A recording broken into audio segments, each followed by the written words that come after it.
Lahat halos ng pagkain na may gata ay paborito ko. Isa na nga riyan ay ang ginataang tahong na hinaluan nitong maliliit na shells na kung tawagin sa amin ay laklak. At mas prefer ko yung mga luto na simple lang yung ricados. Yung tipong sakto lang sa aking panlasa, subalit kapag ako na may makakasama mo sa hapagkainan, paniguradong mapapa-only rice ka. Medyo struggled ako sa pagpapadingas ng apoy dito sa Kalandi Uling. Subalit na itatawid naman. At nung uminit na nga pala ang kawaling aking inilapat, doon ko na sinimulang maglagay ng mantika upang gisahin ang sibuyas at ang bawang. Una kong inilagay itong tahong bago ang mga maliliit na shells. Hinalo-halo kaunti, saka ko nilagay ang pangalawang piga sa gata.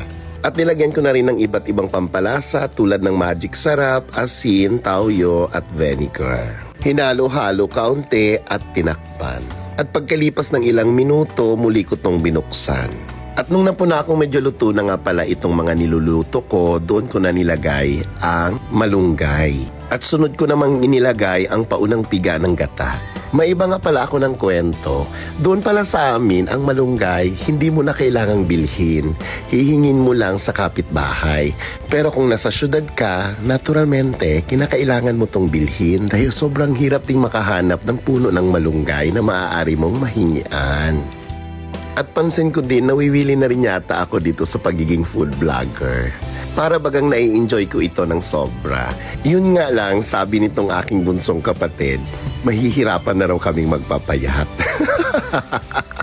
Di bale, sasabayan na lang siguro namin ng tamang pag-ehersisyo at balanseng dieta.